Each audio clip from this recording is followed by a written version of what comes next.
Hello there, sword friends. Today I have this sword to share with you. It is the Hanwei Tinker Pierce Bastard Sword with Fuller, and it's the sharpened variety, or at least I think.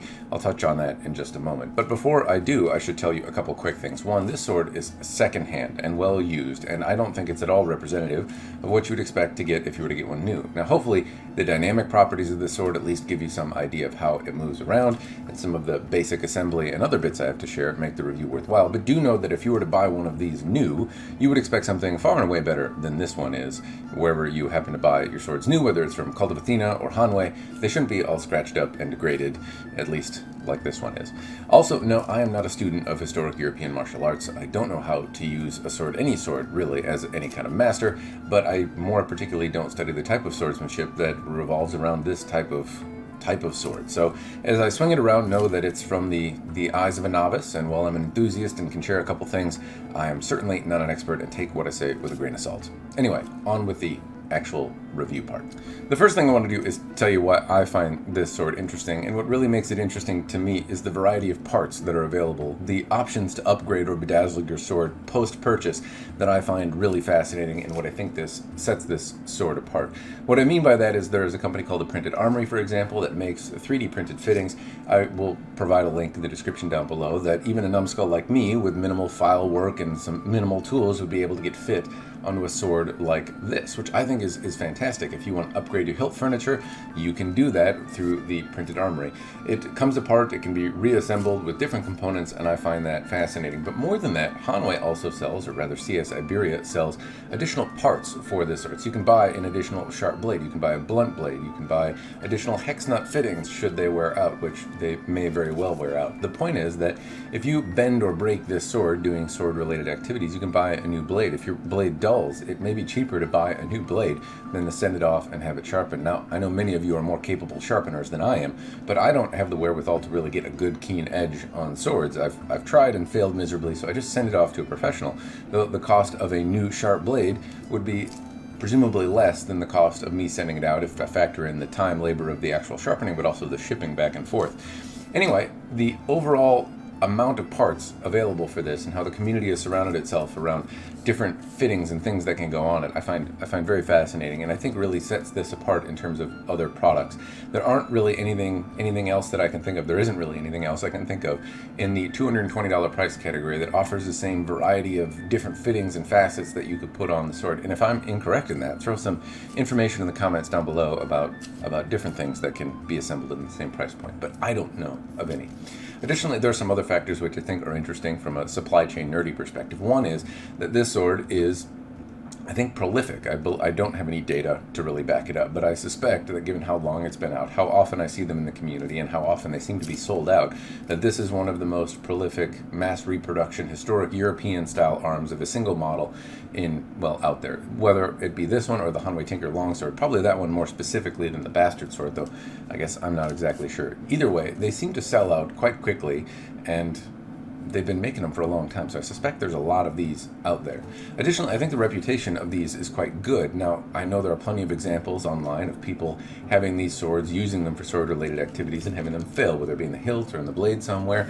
They do break, but that's not to say that it's not a good thing, certainly, but it's also not unexpected. When you're using a sword for sword-related activities, they do break. And also in the mass production process, there's a lot of variation in the heat treatment and steel, and a lot of that can get missed by quality checks. So they don't, I guess, aggressively use them prior to shipping them out, so they don't know that some of those critical failures exist. So know that it's not a perfect reputation, but given the vast majority of them seem to not have that happen, I would say that overall the reputation seems pretty good. Not infallible, but pretty good. Anyway, Hanwei Tinker Pierce, if you're not familiar, I suppose I should talk about the line a little bit. The Tinker Pierce line is designed and is, I suppose, the brainchild, is a fair thing to say, of Mr. Michael Tinker Pierce, who's a well-respected American swordsmith and regarded quite highly for his aptitude at making swords. It's my understanding, anyway, that he made the designs for these swords and then licenses his name and these designs out to CS Iberia or Hanwei, who then produces the swords and provides him with a royalty. So he's not necessarily hands-on in terms of grinding or refining these swords, but I do believe he at least helped critique and refine the process of production. So how close they fit his designs or his desires for the production run, I don't exactly know. But I think that's the arrangement. So do know that Michael Tinker Pierce is a smith in and of himself, and he does make his own blades, and while they may share some similar aesthetics, they are not the same thing. His blades usually command a much higher price than $220. They're usually around $1,200 or $1,000 or somewhere in there, at least as a ballpark for something simple. At least that's the prices that I've typically paid when I've purchased them.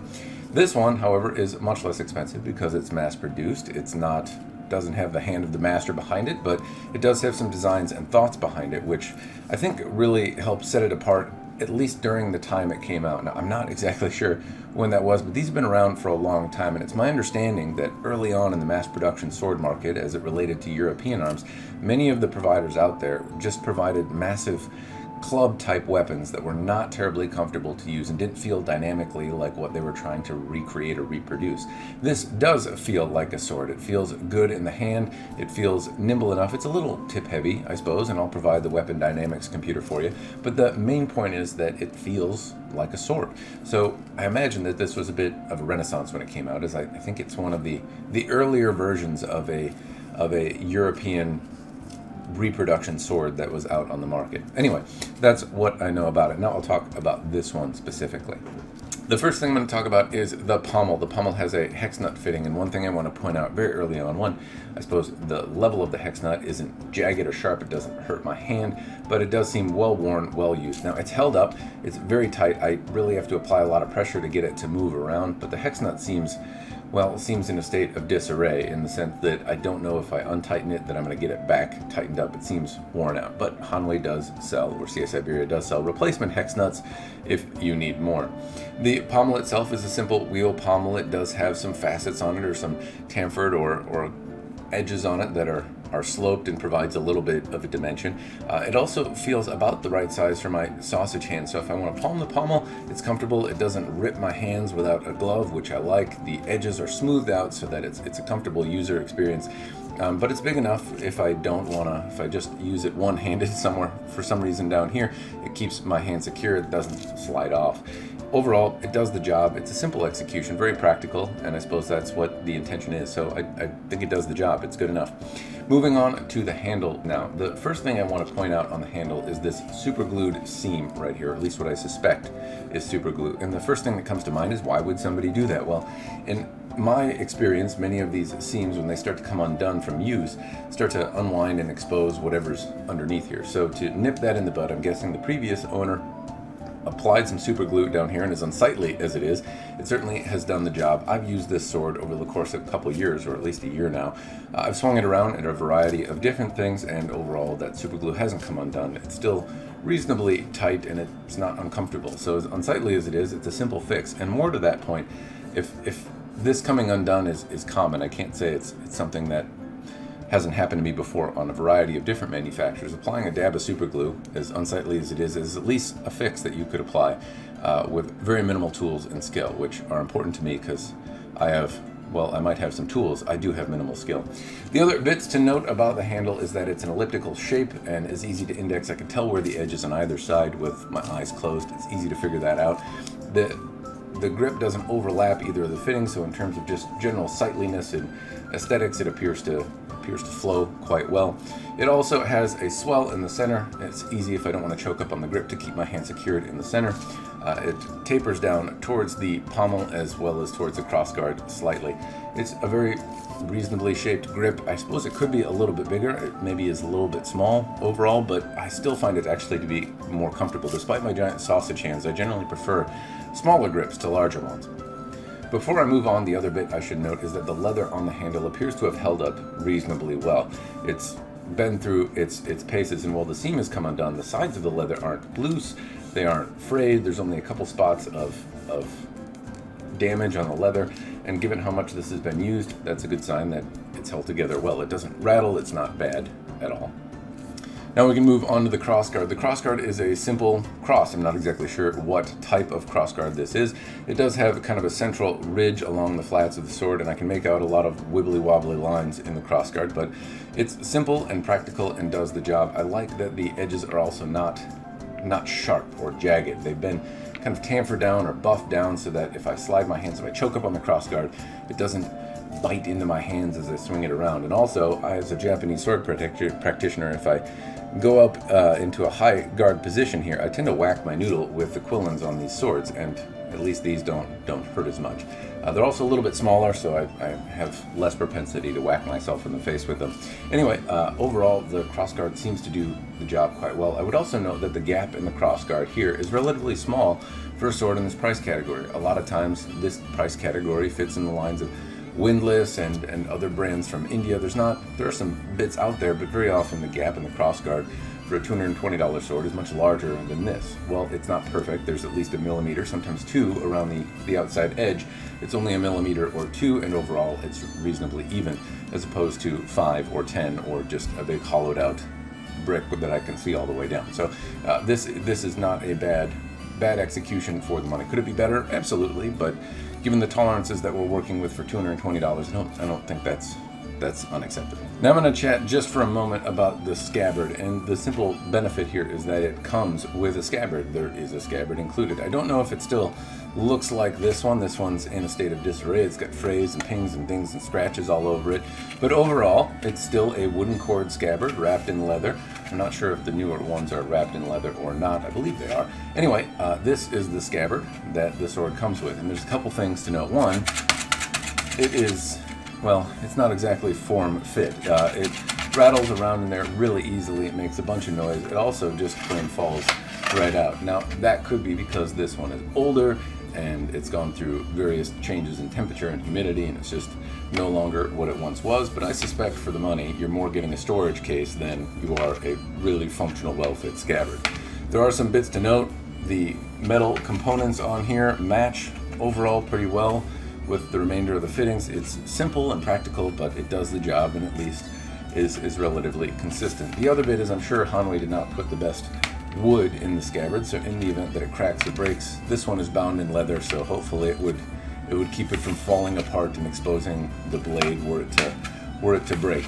Though, yeah, it's again more of a storage case than a scabbard specifically. Now, I'm not sure how easy this would be to fix, given that the metal overlaps the mouth area of the scabbard. Oftentimes you can glue shims or something in here to bind this together. You might be able to stuff cotton all the way into the end, though either of those things have kind of, I suppose, their own problems. Not necessarily gluing in shims, that's common enough, but if you were to put cotton or something down here to prevent it from wiggling around, they absorb the oil or water and can lead to additional rusting problems. I don't know that there's a way to really remedy this scabbard other than maybe using the furniture on a better fit piece in the future. Anyway, it comes with it for $220, which is important. Now is the part where we can talk about the blade, and this is the part that deters from what I think you would expect to get were you to buy one new the most, and that is it has a big pronounced secondary bevel, and from what I can tell, these do not typically have such a pronounced secondary bevel if they have one at all. Hanwei usually has a one solid bevel that goes all the way to the edge. This one has a bevel shaped on it, and one thing that comes to mind is that the edge is not sharp towards the crossguard. Now, I don't know if that's the normal course for Hanwei. A lot of times in Japanese swords, right above the Tsuba or right above the Habaki, it's not terribly sharp, and a couple inches up it becomes sharp. They say that's to give the polisher room to work. I'm not exactly sure why that exists on Japanese swords, but that's common enough. In European style swords, very often the ricasso is sharpened all the way to the crossguard, or at least, again, that's been my experience. I know the ricasso doesn't have to be sharp. That might be a part of the design of the sword, though generally speaking, when I see two edges go all the way down to the crossguard, I usually see those edges as sharpened edges. This one is dull for the first few inches and then becomes sharp, which makes me think this may have been the unsharpened variety of the sword that received an edge post-purchase. I don't know if that's the case or not, but that is something I'm suspecting. Maybe if you have one of these and you can tell me more. I don't know if it was a sharpened one that just got sharpened again because it got dulled, or if it was an unsharpened, blunted version that received an edge post-purchase. And in respect, I'm going to share with you now a little bit more detail about the overall aesthetics of the blade, because there are some good things. One, the fuller terminates in roughly the same spot, which is not terribly common, and I like how the fuller terminates. It seems semi-intentional, though one looks a little more rounded than the other. The polish on the blade is not something I can say the tip is very pointy. is consistent with what you would get suitably sharpened here, though this edge looks like a rough, again, I believe 400 or 600 grit is applied by the previous owner. Anyway, not mirrored, it's not bad. The surfaces of the steel are a little ripply, as you can see, but that center line seems to stay pretty true and not waver a whole lot overall. And I would say a few different times, I didn't always record myself when I cut with this sword, but I've always had really kind of rough luck. It moves around quite well and it thrusts quite well, but in terms of cutting, it's a little lackluster. So it cuts through bottles, though that's not necessarily a chore. It doesn't require a ton of force to do so, but more than the sword just doing the work for me. When it comes to tatami mats, bear in mind that I'm cutting used Japanese tatami mats. They're a little rougher, and this footage was actually recorded in the winter. The tatami mats are a little closer to frozen than I'd like, though they shouldn't necessarily be frozen, and I did not get through tatami mats terribly easy. I really put a lot of gusto in, and you can critique my form all you want. I know it's not great, but I'm a big guy and this is a sharp sword, and when I apply a lot of gusto to it, moving through a tatami mat has not typically been a problem, nor was it with other swords on that day. Some of the ones that kind of do the work for you really sailed right through those tatami mats. This one just did not move through the tatami mat easily. It made it through in a way that if it were a man, he would be very unhappy. However, I would not call it easy to cut with. And again, it's likely due to this big secondary bevel. I wouldn't say that the cutting performance that you see in this video is any way representative of what you should expect to see were you to get one new. A different edge geometry and a sharper edge would make a very big difference in the cutting performance. But what I can say is, dynamically speaking, this hopefully is a little more true to what you would expect to get were you to get one new. I'll include the Weapon Dynamics computer and all of that information in the description down below as well. Dynamically speaking, it's a fun sword to move around. It's a little tip heavy, which is why I was a little surprised when it failed to cut, or at least in my experience cutting, I thought it would do better than it did, even with the edge it has. But thrust-wise, I find that it has a lot of tip control. The tip is very pointy as well, but I found it very easy to get this tip to go where I wanted it to, and it's so rigid that it thrusts really, really easy. Also, you can see in the cut, especially as I do water bottles and apply some slow motion here, it's very rigid. The blade doesn't bounce around very much. It's pretty tough. And so a lot of the other swords that I have a lot more flex as I cut through things. This one is pretty rigid through the cut, which again, I would think would lend it to being a better cutter. Maybe it is just my bad form, but I think it has a little bit to do with, in addition to my bad form, the rough edge on this particular blade. Anyway, cutting-wise, I wasn't terribly impressed, but I'm not going to necessarily hold that against the line in general, because I think if you were to buy one new, it would probably have superior performance than this. Overall, dynamically speaking, though, I kind of like the sword. It feels good in the hand. There's a nice forward momentum. It's easy to start that momentum. It's easy to stop and control. The control of the tip is also pretty easy to get, whether it be one-handed or two. Now, this is supposed to be modeled after an 18A, and I don't know enough about Oakshot's typology to say how true or not that is, though I do see that the Hanwei Tinker Longsword is supposedly modeled after an 18A, and the model without a fuller is modeled after an 18A, so I don't know if that's just a placeholder for the line in general, but the sword I have to compare it to most closely is the Albion Cressy, which is far and away a more expensive sword. And if you were to ask me would I rather have the Cressy or this, I would rather have the Albion Cressy. However, the Albion Cressy is around $900 without the custom fancy grip that I have on it, and this one is $220. Also, this one comes with a scabbard or shipping container, depending on your perspective. The Albion Cressy does not. So in terms of what you get, well, the Albion Cressy obviously has some smoother lines and better details and geometry and yada yada yada that I like, but this one actually does have a more defined termination to the fuller, which personally I like, and a more consistent and pronounced center ridge, and they both actually have similar ripples in the overall surface of the steel. The Albion Cressy moves and feels a little bit more intentional, but this one is no slouch. I mean, in comparison, I would rather have an Albion Cressy, of course, but that's a $900 sword, as I mentioned. If I had $220 to spend, this would be a great sword, and also I can upgrade this one and change it as where that is significantly more difficult with the Albion variety, which is pink.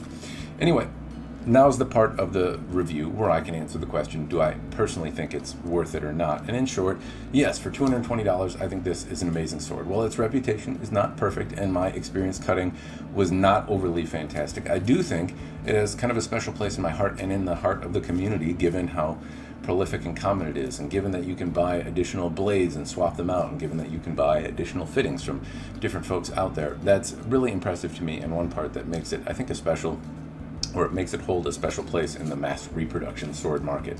Anyway, that's my thoughts. For $220, I think it's a good sword. It also comes with different varieties. So there's a fuller version, there's a non-fullered version, there's a sharp, there's a dull version. There's a few different iterations should you want something different to suit your sword-related needs. And honestly, for $220, there's not a ton of things out there in that price point. There's enough. I mean, there's pieces from Windlass, but in my experience, those have been the edges are even often rougher than they are on this one, which has been adjusted and is not great.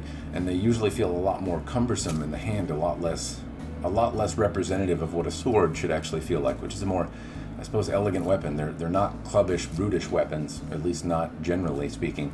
And this one is certainly not. While it's a little tip heavy, it's certainly nimble and agile, and I think a reasonable representation of what a sword is supposed to feel like. So overall, I think it's quite good. Now, this would not necessarily be great if you want to go chop trees down in your backyard.